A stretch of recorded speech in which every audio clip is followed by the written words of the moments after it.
voir les différents standards. Hein? Bonjour à tous. Vous êtes sur 48 FM et vous écoutez l'émission du Haut Regard.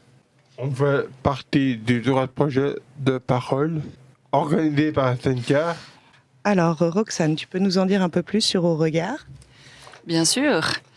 Au Regard, c'est un service d'accueil 24 heures sur 24 pour personnes porteuses de déficience intellectuelle légers à modérés, comprenant un service d'accueil de jour et un hébergement à Warem.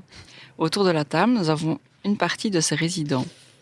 Bonjour Roch, Julie, Gwen, Maxime, Violaine, Alix, Pauline et Laurence. On a aussi quelques éducateurs. Violaine, c'est qui est parmi nous aujourd'hui ? Avec nous, c'est Manon et Rosanne. Et Roch, ça va parler de quoi notre émission aujourd'hui ? De la différence et que comment la société nous voit autrement. Et Oui. vous allez parler de quel service ? De Au Regard. Pour lancer notre émission sur le handicap, on a voulu savoir ce que les gens connaissaient du handicap. On écoute. C'est quoi le handicap pour vous ?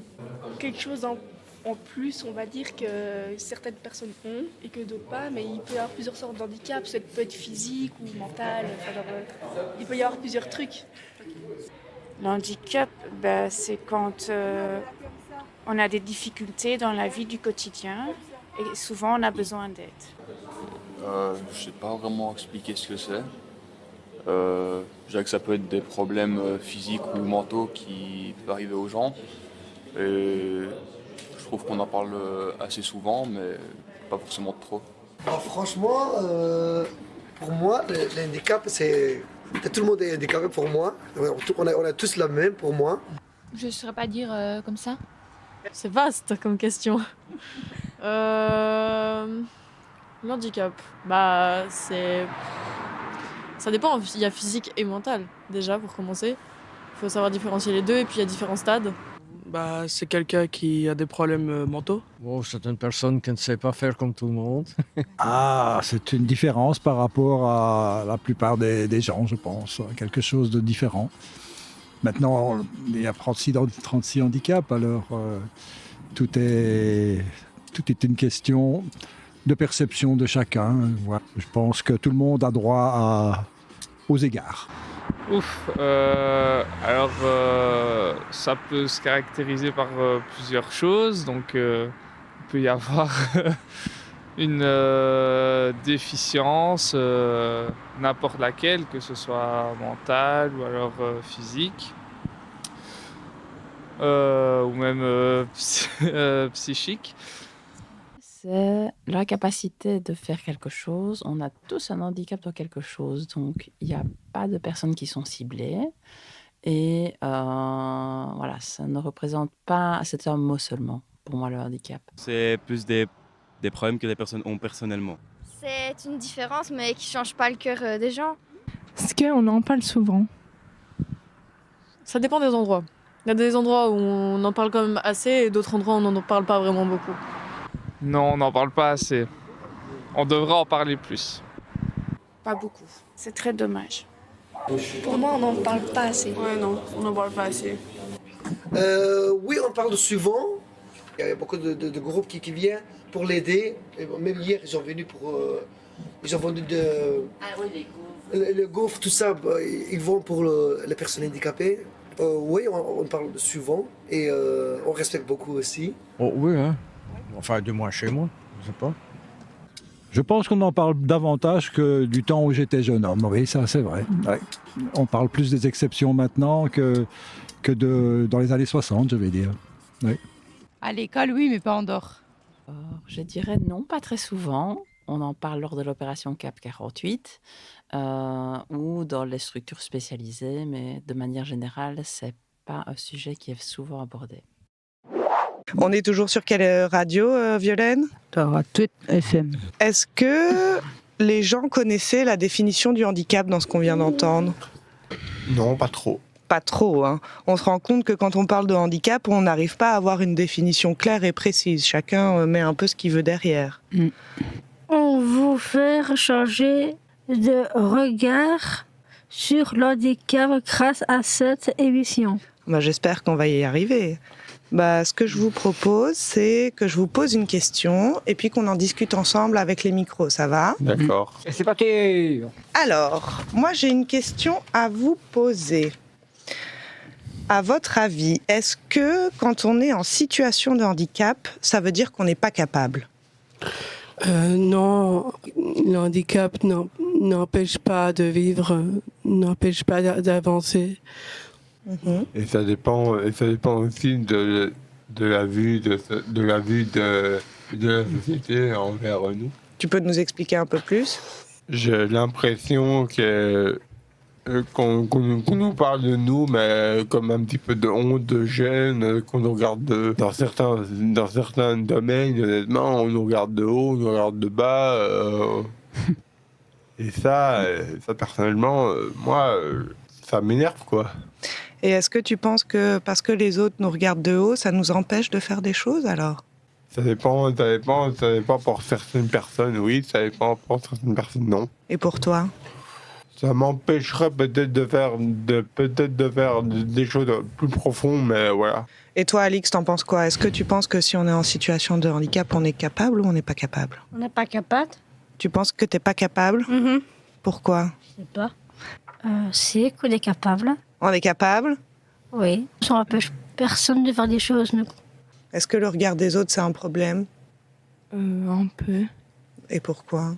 Il nous regarde un peu bizarrement. Et ça te gêne, ça ? Un peu. Et comment vous faites alors quand on vous regarde bizarrement ? Moi, je regarde la personne. C'est la défi du regard. Ouais, Ah. voilà. On se défend, mais on prend sa défense. Enfin, on se défend lui-même, tout seul. Deuxième question que je vous pose, vous êtes prêts ? Est-ce que quand on est en situation de handicap, on peut être heureux ? Oui. C'est quoi qui vous rend heureux ici ? La vie en société, la vie avec les autres, voilà quoi, il y a plein de choses qui me rendent heureux, voilà quoi. On a des projets comme même tout le monde.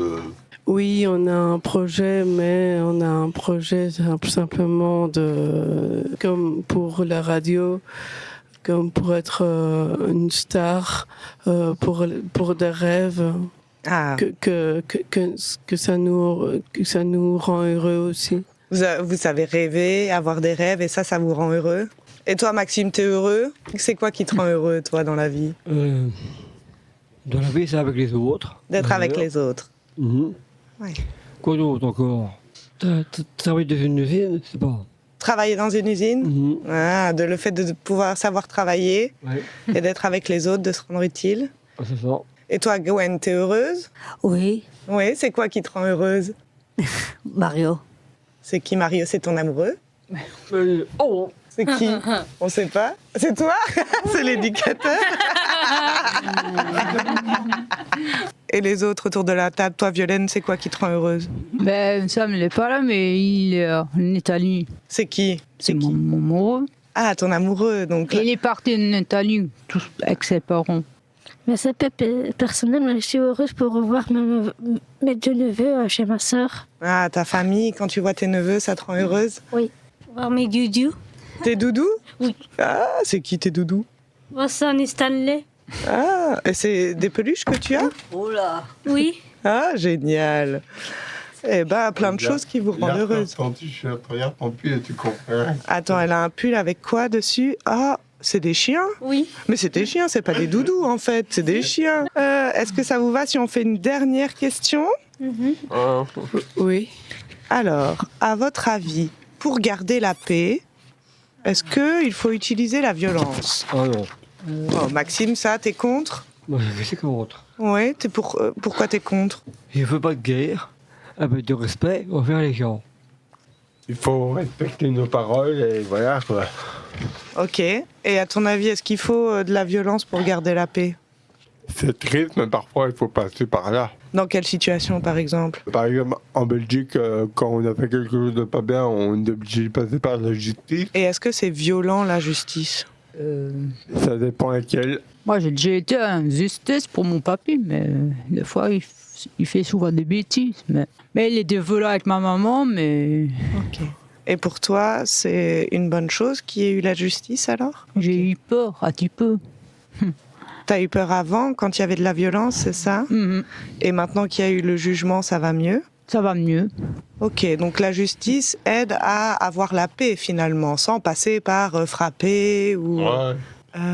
Est-ce que ça vous va si on fait une petite pause musicale avant la suite de notre émission ?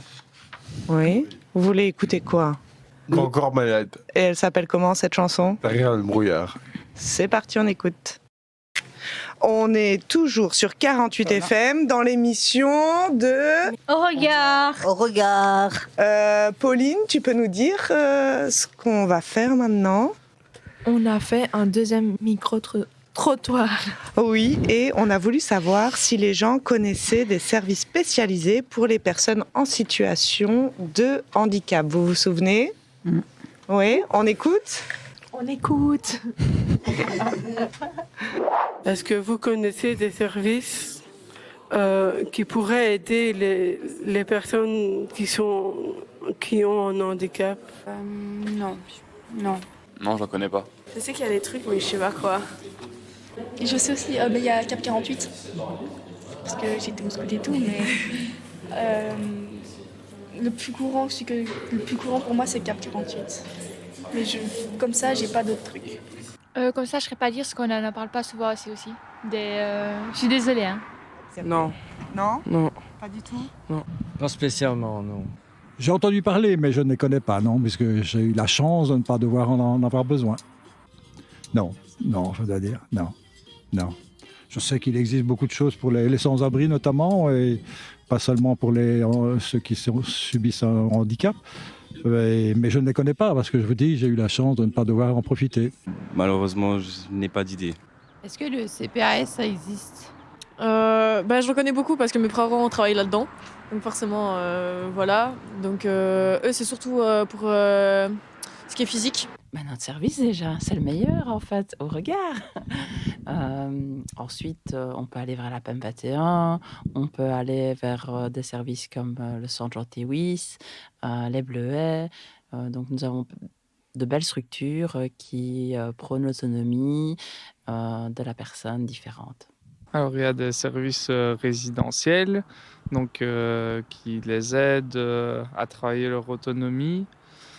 Maintenant, est-ce qu'il y en a assez ? Je ne pense pas, parce qu'il y a quand même pas mal de listes d'attente, donc il en faudrait plus.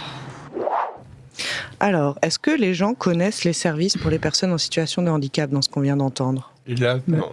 Hélas, non. Ils connaissaient quoi ? Cap 48 et après ça s'arrête là en général.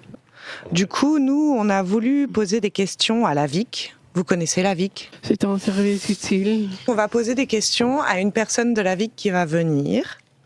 On vous propose l'interview. Bonjour Madame Cotelard. Bonjour. Alors ici, vous êtes en présence des résidents du regard. Et on fait une émission sur le thème de quoi ? De l'handicap en général. Oui. Et vous êtes la porte-parole de la VIC. Est-ce que c'est possible de vous présenter en quelques mots ? Alors, donc moi, je m'appelle Lara, je suis attachée de presse et porte-parole de la VIC. Ça veut dire qu'en fait, c'est moi qui fais toutes les interviews, qui répond à tous les journalistes. Et puis, j'ai aussi le plaisir de me charger des relations publiques. Ça veut dire que je vais dans plein d'endroits rencontrer des gens. Bien quand nous, on vous invite à des activités, c'est souvent moi qui suis là aussi. Et est-ce que autour de la table, vous savez c'est quoi la VIC ? Et en quoi c'est utile pour les personnes en situation de handicap ? Ça... Difficile ? Oui. Est-ce qu'on ne demanderait pas à Lara de nous répondre ? Oui. Alors, la VIC, en fait, elle a plein de missions. On nous connaît un peu plus à cause du Covid, parce qu'on a des compétences. On est compétent en matière de santé. Ça veut dire qu'on va travailler sur tout ce qui est prévention, donc prévention du tabac, prévention de l'alcool. On va aussi s'occuper de la vaccination. Quand il y a des maladies graves, c'est nous qui allons surveiller l'évolution. Et puis, la VIC, ça vient aussi de l'AWIP et donc de tout ce qui tourne autour du handicap. Alors, pour le handicap, qu'est-ce qu'on va faire ? On donne pas de sous. Déjà, ça c'est une chose, on ne donne pas de sous, mais par contre, on donne des aides matérielles si vous avez besoin d'un ordinateur adapté, d'une chaise, d'adapter votre logement, on peut vous aider. Et puis aussi, on va vous aider en termes pour trouver du travail, donc pour faire des formations adaptées, pour trouver du travail, d'abord dans des entreprises qu'on va dire normales. Ben, c'est pas vraiment vrai, hein. Les entreprises normales, tout le monde est normal, ou dans une entreprise de travail adapté qui va prendre en compte votre situation de handicap pour que vous soyez les meilleurs dans votre boulot.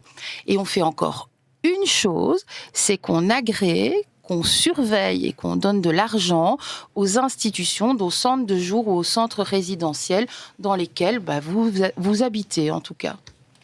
Laurence, toi, tu avais quelque chose à dire à Lara, tu veux y aller ?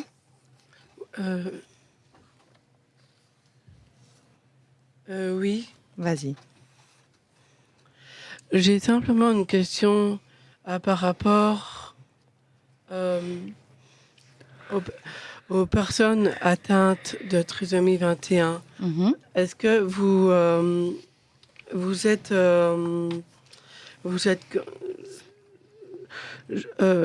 je comprends que vous êtes pour, mais est-ce que c'est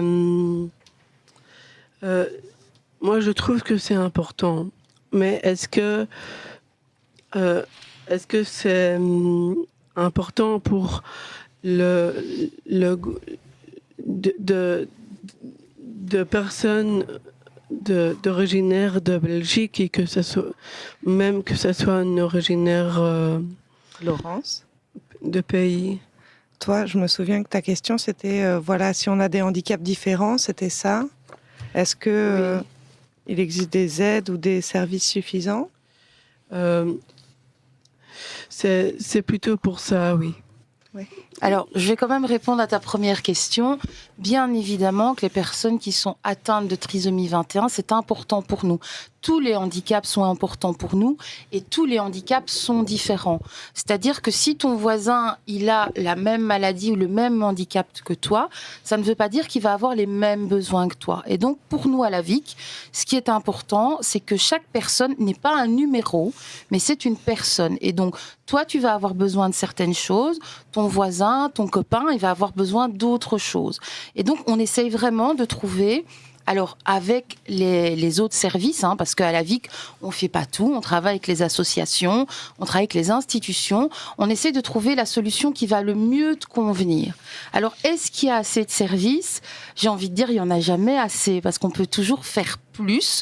Mais en tout cas, avec ce qu'on a, on essaye de faire au mieux. Et d'ailleurs, j'ai envie de te dire aussi... Il y a plein de gens qui disent encore qu'on est porteur d'un handicap et c'est pas vrai. En fait, on est en situation de handicap. Ça veut dire que c'est nous qui devons nous adapter. C'est pas toi qui est pas adapté. C'est nous qui devons nous adapter pour que toi tu puisses vivre comme tu en as envie. Oui, j'entends bien, oui. Julie, toi, tu avais une question ? En quoi c'est important de continuer financer les services aux personnes en situation de handicap. Sans sous, est-ce que les services pourraient survivre ? Alors oui, évidemment, c'est important de continuer à subventionner, à donner de l'argent aux différents services, que ce soit les associations qui vous aident à l'extérieur, ou bien les centres de jour, les centres résidentiels, ou bien les logements supervisés. C'est important. Pourquoi ? Parce que il faut pouvoir vous aider à avoir la vie que vous avez envie d'avoir. C'est pas à nous de décider que toi, tu vas faire ça ou ça. C'est toi qui dois aussi pouvoir dire, moi, j'ai envie de vivre comme ça. Le but, c'est vraiment de t'aider et de vous aider tous à avoir le parcours de vie qui est le plus adéquat avec ce que vous avez envie, avec vos besoins, bien sûr, mais avec vos envies. Alors, est-ce que les institutions pourraient survivre sans subvention ? Je pense pas, non. C'est vrai que on peut quand même apporter. Alors, on donne la base pour permettre le fonctionnement des institutions. Et puis, il y a plein d'appels à projets. On peut donner des sous un peu supplémentaires. Et puis, il y a des opérations comme Cap 48, puisque je sais que dans votre micro-trottoir, les gens connaissaient Cap 48. Mais Cap 48, c'est un petit plus. Mais nous, on veut pas se contenter du petit plus. On veut vraiment qu'il y ait un financement de base qui vous permette d'être bien et qui permette à vos éducateurs, dans les institutions, aux gens qui vous entourent, de travailler dans les meilleures conditions possibles et de vous donner les meilleures conditions de vie possibles. C'est totalement normal puisque, comme je vous le disais, on est en situation de handicap et on n'est pas porteur de handicap. Votre sac à dos, vous ne l'avez pas demandé et vous n'allez pas pouvoir le poser et l'abandonner. Et donc, nous, on doit faire le nécessaire pour que ce soit le plus facile pour vous. Merci. Est-ce que vous, ceux qui sont dans le centre d'hébergement du Regard, vous avez dû attendre longtemps avant d'avoir une place ? On a dû avoir une liste d'attente. Ah, il y avait une longue liste d'attente, c'est ça ? Oui. Et est-ce que la VIC peut résoudre ce problème-là ? Alors, pourquoi est-ce qu'il y a une longue liste d'attente ? Parce qu'il y a beaucoup de demandes et que malheureusement, tout est une question d'argent. Ça veut dire qu'à un moment, le gouvernement décide de l'argent qu'il va mettre sur la table pour les centres de jour. Il y a quelques années, on a dit on ne crée plus de nouveaux centres.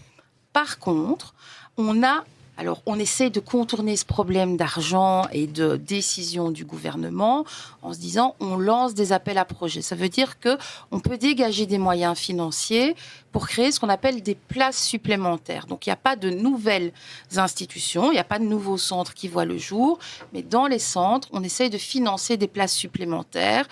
Et puis, on a aussi un système qui s'appelle le système de cas prioritaire. Ça veut dire que quand une famille est vraiment dans une situation hyper compliquée et qu'il faut trouver une place au plus vite, on va travailler avec l'ensemble des institutions en Wallonie pour essayer de trouver une place, mais pas pour trouver une place et vous mettre comme ça, on dit c'est bon, il est dans une chambre et c'est bon. Non, pour trouver une place qui correspond à vos besoins et à vos attentes. Et donc, c'est clair que si on avait plus d'argent, on pourrait créer plus de places, mais que là, pour l'instant, on essaye de se débrouiller pour que les délais d'attente soient les moins longs possibles, en tout cas. Est-ce dû aux lacunes du système français dans nos services ? Et donc, ta question, c'est est-ce que parce qu'il y a des Français qui viennent dans les services wallons, qu'il n'y a pas assez de place pour vous ? C'est ça ta question ? Eh bien non. Parce qu'en fait, c'est totalement différent. Les Français qui viennent en Belgique, en fait, leurs places et leurs institutions, elles sont financées par la France. Donc nous, à la VIC, on ne va rien donner. Ça veut dire que si les Français ne payaient pas ces places-là ou ces institutions-là, eh ben, il n'y aurait pas plus de place pour les Wallons, en fait, parce que c'est eux qui payent. Et donc, c'est totalement différent. Et les gens, parfois, ils se trompent. Ils me disent souvent, oui, c'est parce que vous accueillez trop de Français qu'il n'y a pas de place pour les Wallons. Mais ce n'est pas le cas du tout. Ce sont finalement... Nous, on les accueille. Alors, notre rôle à la VIC pour les Français, c'est quoi ? C'est de vérifier qu'ils sont bien, comme on va vérifier pour vous qu'ils sont bien, que les conditions d'accueil sont bonnes, qu'on vous traite bien, qu'on met bien en place tout ce qu'il faut, qu'il y a assez de personnel, que le personnel est bien traité aussi. Et puis, les Français, eux, ils vont payer. Eux, en fait, ils ont tout le volet financier, mais le fait qu'il y ait des Français dans vos institutions, ils ne prennent pas vos places, puisqu'en réalité, ces places n'existeraient pas. Vous dites que c'est... Mais moi, je trouve que c'est bizarre de se dire que, voilà quoi, s'ils sont financés par la France, je vous entends bien, mais pourquoi ils n'osent pas des places en France même ? Alors, parce que le système français est différent et qu'en fait, les Français se sentent bien chez nous. Je t'explique. En fait, en France, quand on est en situation de handicap, en gros, on va alors... Pour faire simple, il sera plus facile de vous donner des médicaments et de vous mettre dans un hôpital et alors là, il n'y a pas de risque, on tombe jamais, mais on ne fait pas d'activité non plus. Et en Wallonie, en Belgique, on n'a pas cette vision-là. En Belgique, ce qu'on dit, en tout cas en Wallonie, ce qu'on dit, c'est qu'on ne travaille pas particulièrement sur l'aspect médical. Bien sûr, vous avez besoin de soins, vous avez besoin d'un accompagnement médical, on vous le donne. Mais ce qui est important pour nous, c'est que vous ayez une vie et donc que vous choisissiez, que vous puissiez développer, faire des émissions radio. En France, on ne fait pas d'émissions radio. En France, on va plutôt prendre des médicaments, on va avoir un parcours beaucoup plus cadré. En Wallonie, on va avoir un parcours de vie, on va favoriser votre autonomie et le développement d'activités que vous avez envie de faire. Donc, vous allez pouvoir travailler si vous vous en sentez capable. Vous allez pouvoir travailler. Il va y avoir des activités. Il y a des formations, des émissions radio comme celle-ci. Il y a des sorties où on va en vacances. Et en France, c'est pas comme ça que ça fonctionne. Deuxièmement, en France, au départ, ils voulaient envoyer tous les Français ici. C'est une histoire, mais ça remonte à plus de 100 ans, où finalement, c'était les prêtres les prêtres et les moines qui s'occupaient des enfants handicapés, et la France ne voulait pas financer. Et donc, ces prêtres français, ils sont venus en Belgique et ils ont créé leurs activités en Belgique. Donc, c'est vraiment historique. Alors maintenant, les Français voudraient bien reprendre toutes leurs personnes en situation de handicap, mais il y en a qui ne veulent pas. Donc, ça veut dire qu'il n'y aura pas de nouvelles places pour les Français en Belgique, mais qu'ils ne vont pas nécessairement tous repartir, parce qu'il y en a qui se plaisent bien ici et qui aiment bien vivre parmi vous, en fait. Mais je me propose, j'ai une question qui me vient par l'esprit maintenant. Est-ce que vous n'avez jamais proposé au gouvernement français de venir baser sur la VIC et de faire une VIC France? Alors, ils ont un système, ils ont des institutions, mais alors la France, c'est très grand, hein. Et donc, c'est des très, très grosses institutions. Mais on travaille, évidemment, avec ces institutions françaises, avec ces responsables français. Donc, ça veut dire qu'ils viennent avec nous visiter les institutions, ils savent comment on travaille. Mais alors, parfois, c'est comme si on comparait des pommes et des poires. Parce qu'eux, ils ont leur système. Alors, leur système hyper compliqué, où tout va comme ça. Et puis nous, on fait un peu comme ça. On a un grand cadre. Au cas, quoi. Voilà, au cas par cas. La France, c'est plus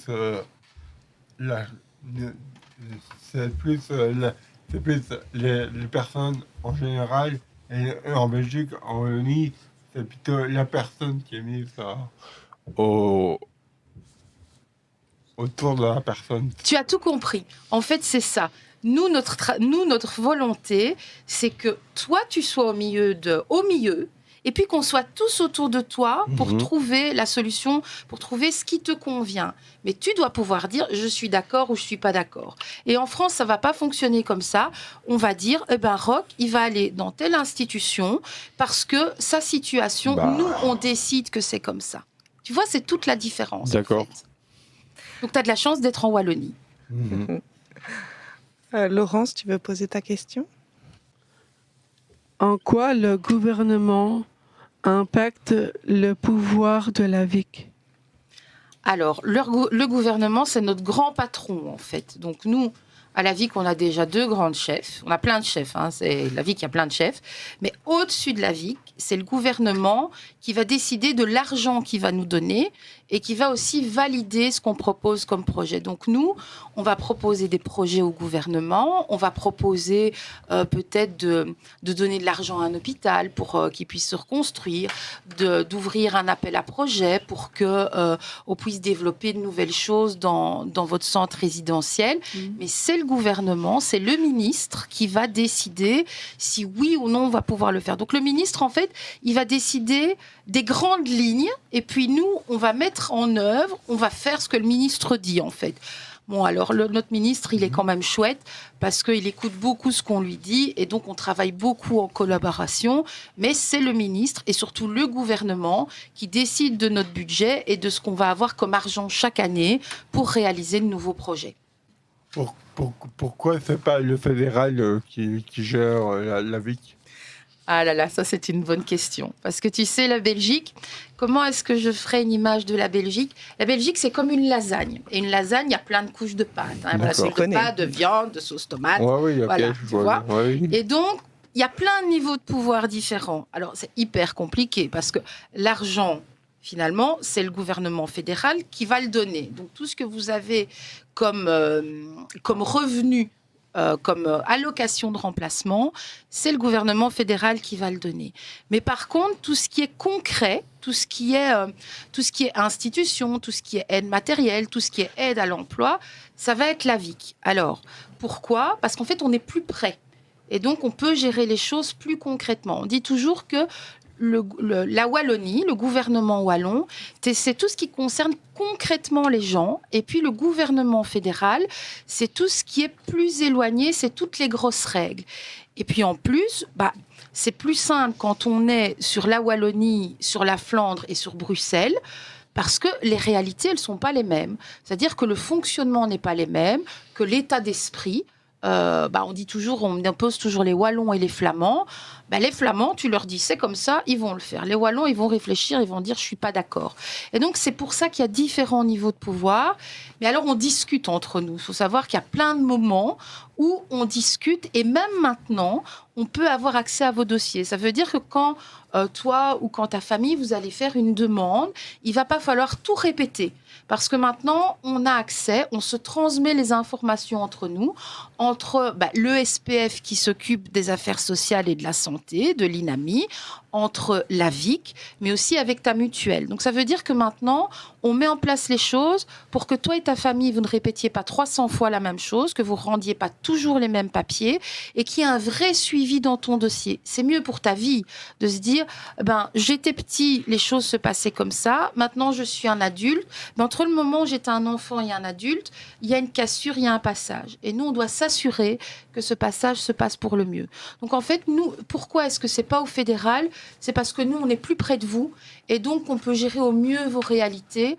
Et d'ailleurs, dans vos institutions, dans vos centres, on sait bien qui à la VIC gère vos dossiers et on se connaît parce qu'on se rencontre régulièrement. Mm-hmm. Ça répond à ta question, Roch ? Oui. Ah, cool. Violaine, toi, tu me disais... est-ce qu'on voit beaucoup les personnes en situation de handicap dans les médias, à la télé, à la radio ? Est-ce que tu trouves qu'on les voit beaucoup ? Oui, souvent à la TV, souvent. Oui, dans quelle émission ? Cap 48. Oui, souvent à Cap 48 et ailleurs. Radio mort. Et du coup, on voulait savoir, vous en pensez quoi, vous, de la vision du handicap dans les médias ? Je pense que c'est pas bien du tout. Et alors, je vais vous raconter 2 petites histoires. J'aime bien raconter des petites histoires. D'habitude, je parle de mon voisin Jules qui a 92 ans, mais là, je vais vous parler d'autre chose. Il y a quelques mois, je suis allée dans une émission à la RTBF où, justement, on parlait du rôle des médias dans l'accessibilité. Donc, dans l'accessibilité pour les personnes handicapées. Alors, je dis, vous êtes gentils, mais vous décidez vous-même de ce qui est bien pour les personnes handicapées. Vous leur posez pas la question. Moi, déjà, la RTBF, au journal télévisé, il y a une bande blanche, vous savez, où on écrit le nom des gens. Moi, déjà, je ne vois pas tout à fait bien ce qui est écrit. Et pourtant, je n'ai pas un gros handicap. Alors, il y a le handicap visible, il y a le handicap invisible, vous le savez bien. Mais donc, on ne vous pose même pas la question. On décide pour vous de ce qui est bien. Ce n'est pas normal. Et puis, effectivement, de temps en temps, il y a une activité, il y a Cap 48, où on dit, finalement, tous différents, mais on a tous droit de vivre. Est-ce que ça veut dire que le reste du temps, vous ne vivez pas ? Non. Vous avez une vie comme tout le monde. Alors, de temps en temps, on voit une personne en situation de handicap qui va peut-être proposer, présenter la météo. Oui, mais c'est une fois. Par contre, maintenant, pour le moment, il y a Danse avec les stars sur la RTB, sur TF1.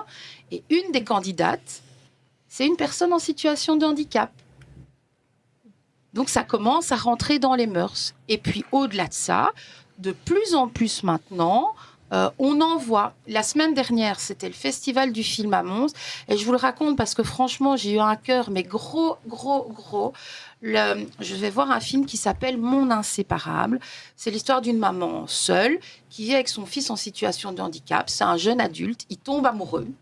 Ça arrive. Et sa copine, elle tombe enceinte. Et donc, toute l'histoire tourne autour de ça. Et en fait, l'acteur, il est présent dans la salle. Et c'est un acteur en situation de handicap. Et on sait qu'il est en situation de handicap. Ce n'est pas une personne valide qui joue l'handicapé. C'est une personne en situation de handicap. Et ce garçon qui s'appelle Charles, je l'ai rencontré, on a fait un gros câlin, c'était vraiment gai. En fait, Charles, il a été nommé au César pour être la révélation 2025. Donc ça veut dire que certes, on ne vous voit pas assez, mais que maintenant, à force d'activité comme vous faites maintenant, on va vous voir de plus en plus. Et nous, en tout cas, on va se battre pour qu'on vous voit de plus en plus parce que vous faites partie de la vie comme tout le monde et vous vivez comme tout le monde. Et donc, il n'y a pas de raison qu'on ne vous voit pas. C'est un petit pas à la fois, mais il ne faut jamais avoir peur de crier et dire que moi, j'ai ma place aussi. Donc, petit à petit, ça avance. Laurence, tu voulais rajouter quelque chose ? Changer de regard sur nous. On n'est pas des aliens. On dit stop aux reproches, au jugement envers nous. Oui, toi, ça te touchait beaucoup le regard des autres. Hein. Oui. Et du coup, on se demandait, parce que le regard des autres, on en parlait en début d'émission, on le subit au quotidien. Est-ce que la VIC, elle agit au niveau de la sensibilisation au handicap dans ses actions auprès du grand public ? Ah oui, tout le temps. Et de plus en plus, en fait. Donc, déjà, on va former les professionnels, on va faire des sensibilisations, on va partout, on va dans les écoles, on fait des campagnes de pub. Là, il y a une nouvelle campagne qui va sortir en disant c'est justement sur l'accessibilité. C'est pas à moi de décider ce qui est accessible pour toi, et donc je dois me mettre à ta place. Et donc, c'est hyper important. Tu as raison. Le regard des autres, ça fait mal parfois. Alors, tu vois, moi, je suis pas une toute maigre, machin. Et quand j'étais petite, je souffrais beaucoup du regard des autres parce qu'on m'appelait la grosse. Voilà, j'en ai pris mon parti. Et puis, moi, maintenant, je m'aime et je sais ce que je vaux. Et donc, le regard des autres, c'est difficile quand on le dit comme ça. Mais les autres, ils ont aussi des défauts, ils sont aussi moches, ils sont parfois très bêtes. Et les gens bêtes, il ne faut pas s'en soucier. Mais nous, notre travail aussi, c'est de faire en sorte que ce regard change, notamment en faisant des sensibilisations, en allant faire des activités avec vous, en proposant des activités. Par exemple, on va aller au Standard dans quelques semaines rencontrer des joueurs de foot. C'est normal.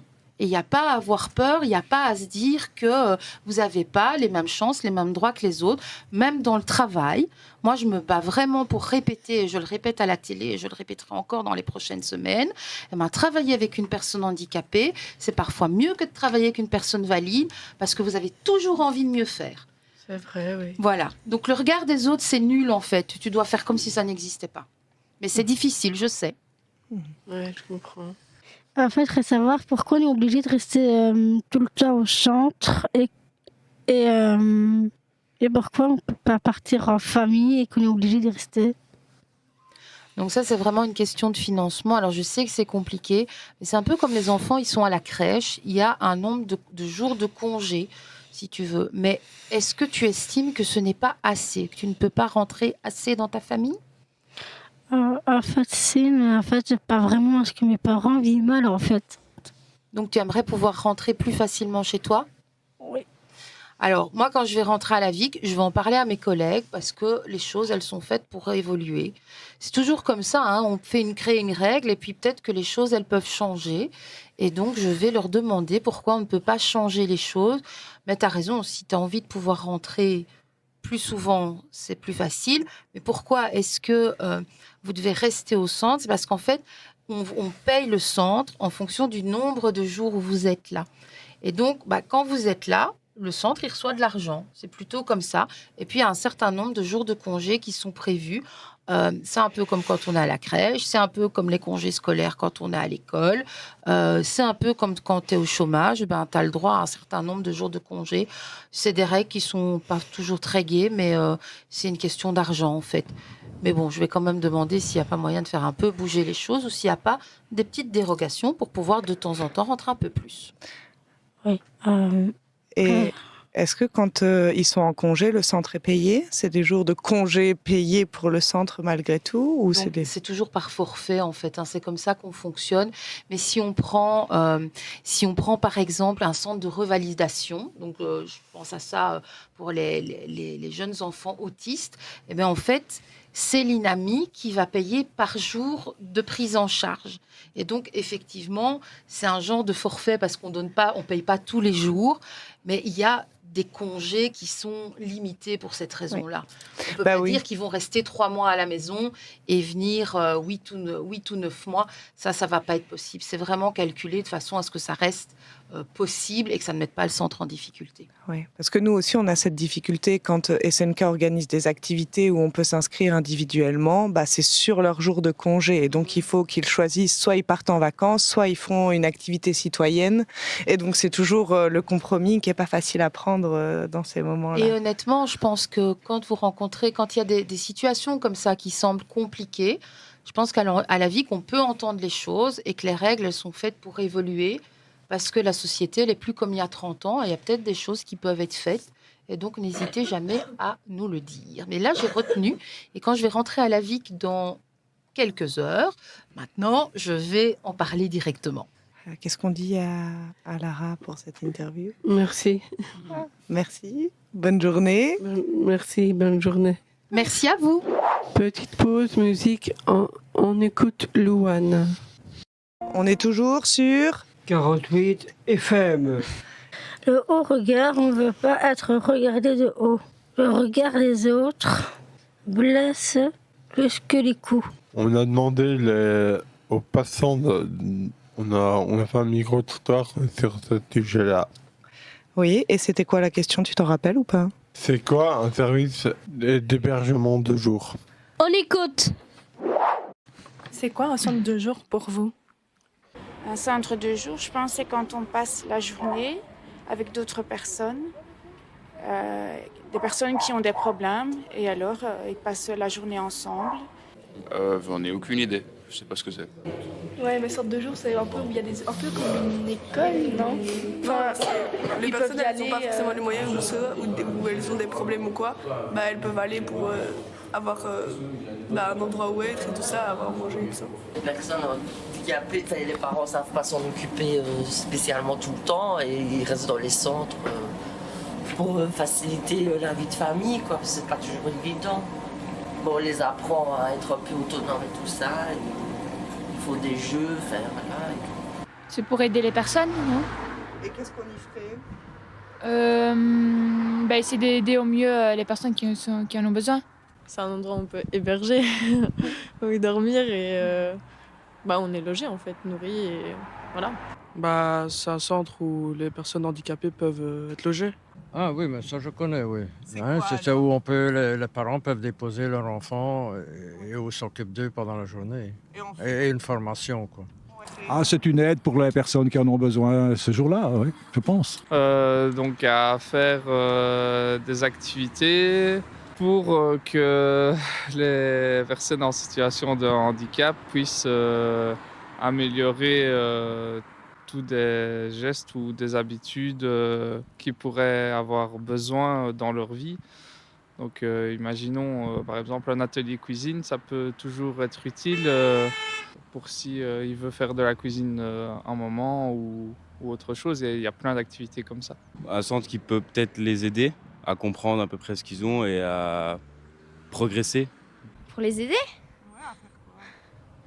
À être respectés ? Un centre de jour, pour moi, c'est un lieu où, en fonction du projet de la personne, on crée des activités qui lui correspondent. Le centre d'hébergement, c'est une maison qui est dédiée à la personne qui est différente, qui a envie de s'émanciper de sa famille et qui a envie de savoir sa vie à elle. On y fait quoi ? Honnêtement, y faire, je ne sais pas trop, mais tant que pour eux, ils s'y sentent bien, moi je trouve que c'est déjà le principal. On aide justement ces personnes-là parce que parfois les parents ne savent pas forcément gérer ce genre de choses. Bon, je sais pas, moi, un peu comme à l'école, surtout manuel, surtout des jeux, suivant ce qu'ils veulent faire aussi. Je pense qu'on y mange, on y parle, on prend certainement beaucoup de contacts sociaux. Ça va être une facilité, un gros avantage certainement par rapport à ce qui existait dans le temps, je pense. Alors, si on parle de chez nous, on a de l'inclusion, donc on va aider à promener les chiens. On a des intégrations professionnelles, ça veut dire qu'on va fournir un travail pour d'autres ASBL pour montrer nos compétences et ce que nos usagers savent faire. Donc, c'est la valorisation de la personne au travers d'activités qui prônent l'autonomie. Encore une fois, on entend que les avis sont bien différents. Et les gens ne savent pas vraiment ce que c'est, à quoi ça sert et ce qu'on y fait. On va donc vous aider à changer de regard sur ce service. On n'est pas une garderie, ce n'est pas une maison de repos, ni pour les enfants. C'est bien plus que ça. Alix, vous êtes les usagers de quel service ? De regard. Et c'est où ? À Warem. Au regard, vous y allez quand ? Toute la semaine. Et c'est de quelle heure à quelle heure ? 9h à 16h. Donc c'est toute la semaine, du lundi au vendredi, oui. de 9h à 16h. Et sauf pour les internes, ceux qui sont dans le centre d'hébergement, c'est ça ? Ok. Laurence, qu'est-ce qu'on fait à Au Regard ? On fait des différentes activités. Vous avez des activités d'intégration, c'est ça ? Oui. C'est quoi exactement ? Tu sais nous dire ? C'est donner notre chance, une fois par jour, une fois par semaine ou plusieurs fois par semaine, d'aller voir la vie en dehors de Regard et de nos familles, voilà. Et c'est quoi ? Vous y faites quoi dans ces activités d'intégration ? Ça dépend de la personne. Voilà, quoi. Il y a certaines personnes qui travaillent dans un magasin, qui travaillent à la piscine, qui travaillent dans un restaurant, au circuit paysan. C'est vous qui choisissez, en fait. Oh, oui, après, ça dépend de nos envies et ça dépend aussi ce qu'ils cherchent, qu'ils trouvent, quoi. Ok. Parce que, honnêtement, si on demande décrocher la lune, ils vont pas le faire. Voilà, c'est compliqué. Et ça vous permet quoi, ces activités ? Toi, par exemple, ça te permet quoi ? Ça m'aide à me sentir mieux dans la société et à me retrouver au moins une place dans la société comparé à certains. Et voilà, quoi. Qu'on n'a pas notre chance, voilà. Mais ça nous dit aussi, voilà, quoi. La société nous compte sur nous aussi pour faire certaines tâches. Toi, tu fais quoi, par exemple ? Par exemple, moi, je donne un coup de main au circuit paysan sur Liège. Cool. Julie, vous avez quoi d'autre aussi comme activité à Au Regard ? On a aussi des activités citoyennes pour aider le réseau local.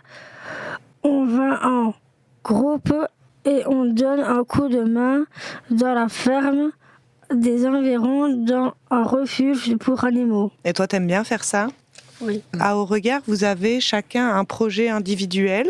Quelqu'un sait m'expliquer, c'est quoi votre PAI ? Anciennement, c'était une fois par an, mais maintenant, on a plus ou moins changé de règles.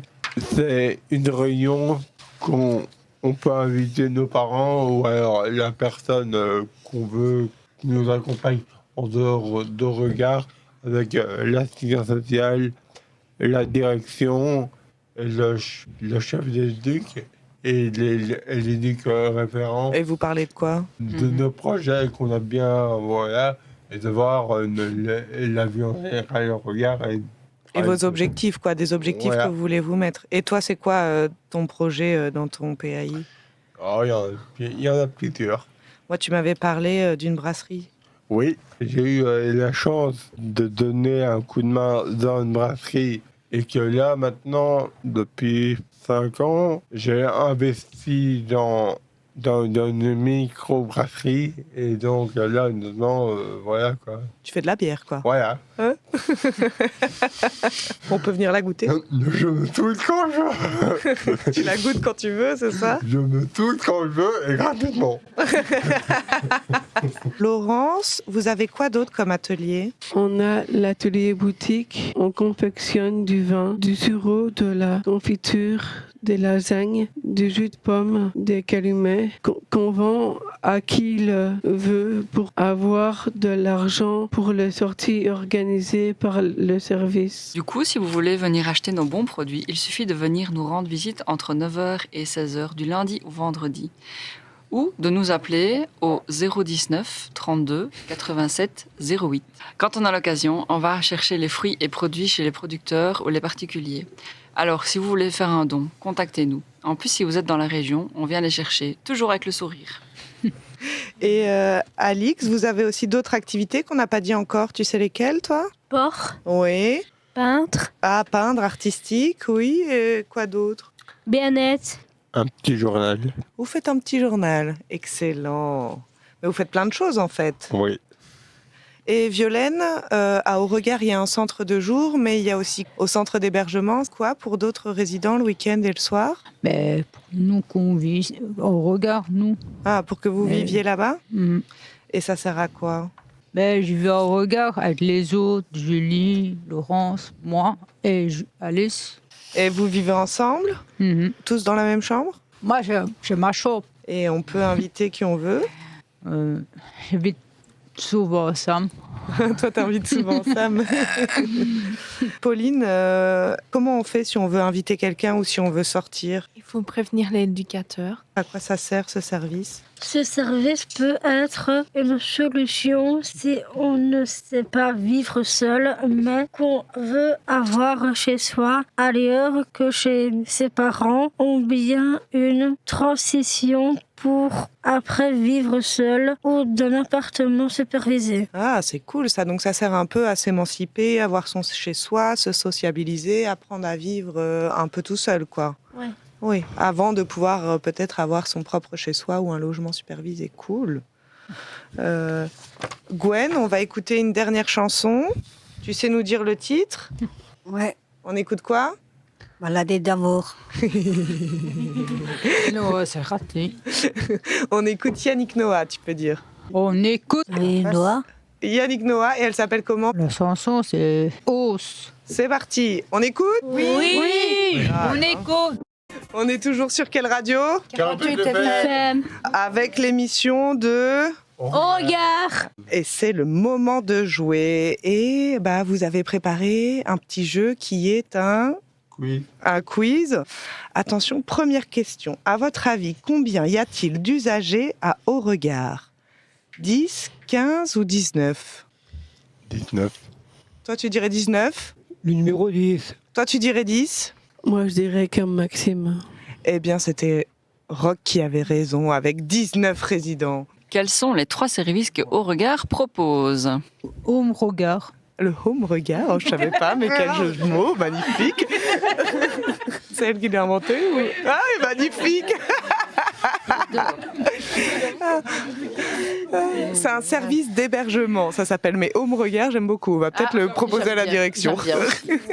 Il y a le service d'hébergement. Il y a quoi d'autre pour ceux qui dorment pas? L'accueil du jour. L'accueil de jour, oui. Et le troisième, un peu plus dur. Appartement supervisé. Bah voilà. Alors, depuis combien de temps Beauregard existe? 15 ans, 20 ans ou 30 ans? 30 ans. 30 ans. 30 ans pour tout le monde? Oh, vous êtes Oui. au taquet, en fait. Quoi, il y a un anniversaire qui va se faire, il y a une fête? Ah, il y a déjà eu une fête l'année dernière. Quel matériel il faut pour fabriquer un calumet? Du bois, une fendeuse, de la cire? Ou bien du bois, une foreuse et de la cire? Ou bien du bois, une ponceuse et de la cire? Alors, pas la troisième.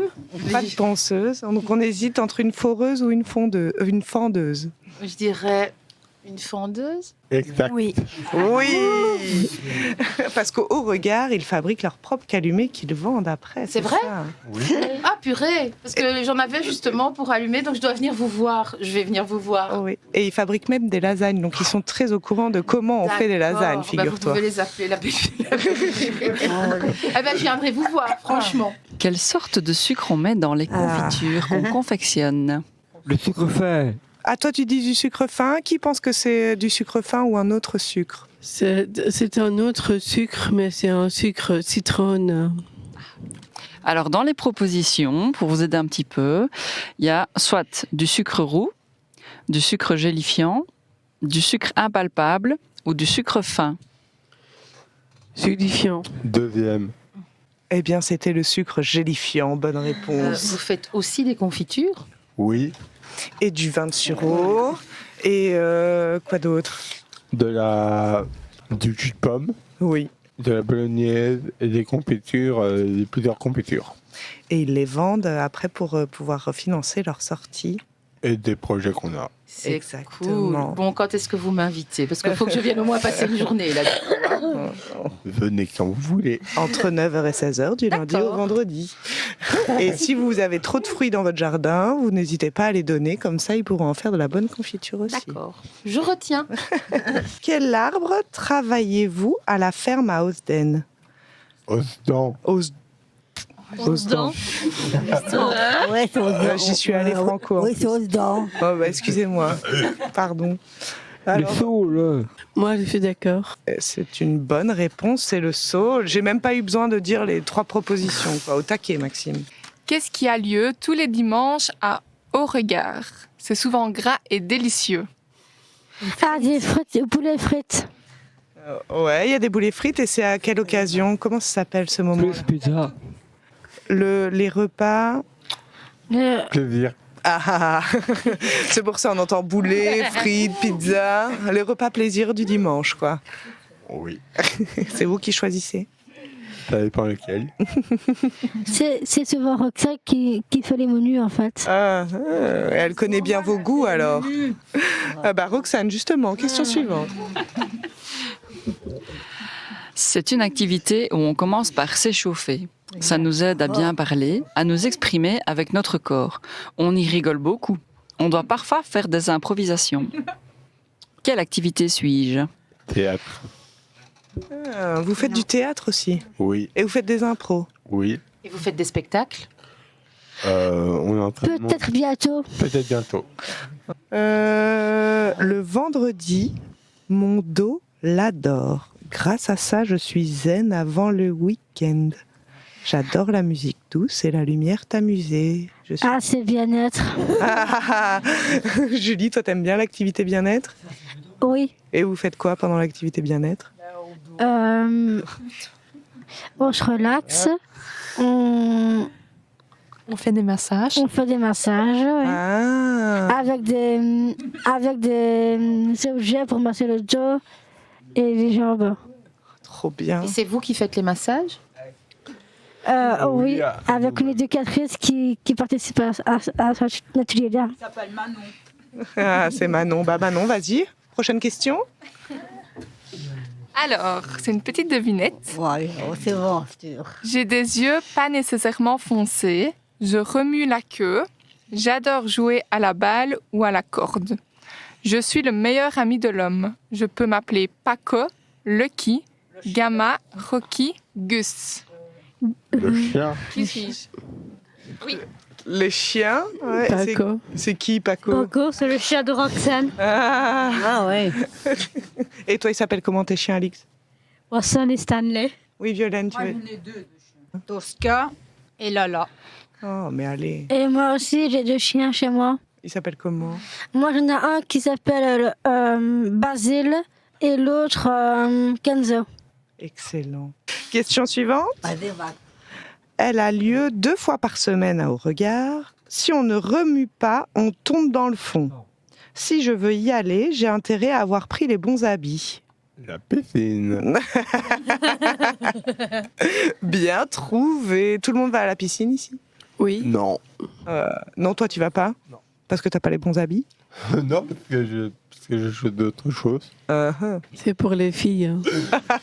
De quoi, la piscine? Oui. Mais Maxime, il y va aussi. Comment dire, il n'y a pas que les filles, aussi des personnes un petit peu plus différentes dehors et de l'extérieur et des enfants aussi qui font des cours de natation. Ah oui, ils vont dans la même piscine au même moment. Oui, voilà. Oui. Ok. Il y a des animaux laineux et à plumes. On y va 1 fois par semaine. On s'assure de leur confort et on leur fait souvent de gros câlins. Animal en soi. Non. Ça aurait pu aussi. À la ferme. À la ferme. Ça, c'est quand vous allez filer un coup de main à la ferme, c'est ça, et au refuge? Oui. Ah, trop bien. Il n'y a pas que la ferme. Ah bon, il y a quoi d'autre? Il y a aussi l'animal confort. Ah là là. Mais en fait, vous donnez des coups de main à tout le réseau. Sans toi, pas confort. Bah non, c'est un magasin. Hein. Et vous n'arrêtez jamais, en fait? Je crois pas. Non. Ah bah voilà, je pense que maintenant les auditeurs et auditrices en connaissent vraiment davantage sur les services d'accueil de jour et d'hébergement dont le Haut-Regard, qui vont comprendre vos compétences et vos valeurs, ce que vous valez vraiment. Et bah, j'espère que vous avez toutes et tous passé un agréable moment avec nous. C'est le moment des dédicaces. Est-ce qu'il y en a qui veulent passer un petit message à quelqu'un qui nous écoute ou aux gens qui nous écoutent? Regardez-nous autrement. Moi, je passe un message pour qu'ils comprennent. Comme on est des personnes, comme j'ai toujours dit, je me sens très, très respectée que quand on est très attentif à notre écoute. Merci Laurence. Violaine, tu veux passer un message à des gens qui nous écoutent? Moi, oui. Vas-y. Il y a des gens qui m'écoutent, nous. Tu veux qu'on t'écoute? Oui. Ok. Maxime, tu veux passer un message? Eh bien, ça va être un beau événement, monsieur Speakers. Tu seras stupéfait de passer à la radio. Et toi, Gwen, tu veux passer un message? Il y a maman et le beau-père, c'est Eric. Tu passes un bonjour à tout ce monde-là, quoi. Oui, c'est ça, oui. Merci, Gwen. Moi, j'ai un message pour un éducateur qui est avec nous à Haut-Regard. Vas-y. Et cet éducateur-là, il participe à activité théâtre et qui s'appelle Fabrice. Et tu veux dire quoi, Fabrice? Et que moi, j'apprécie beaucoup. En fait, on apprécie beaucoup Fabrice parce qu'il est très rigolo et qu'il nous fait rire tout le monde. Et je souhaite la bienvenue de notre équipe éducative et qu'on aime vraiment, que tout le monde l'aime beaucoup. Et j'aimerais bien qu'il reste énormément et beaucoup au centre où on est et que nous, on soit très heureux. Merci Julie pour ce beau message et plein d'émotions. Violaine, tu veux rajouter quelque chose? Vas-y, parle dans le micro. Non, Fabrice, il reste tout le temps avec nous. Ah. On peut dire merci de nous avoir écoutés. Merci le Haut-Regard, merci 48 FM, merci SNK pour ce projet. Et puis on se dit peut-être à une prochaine fois. À une prochaine. Au revoir, merci. Au revoir. Au revoir, merci.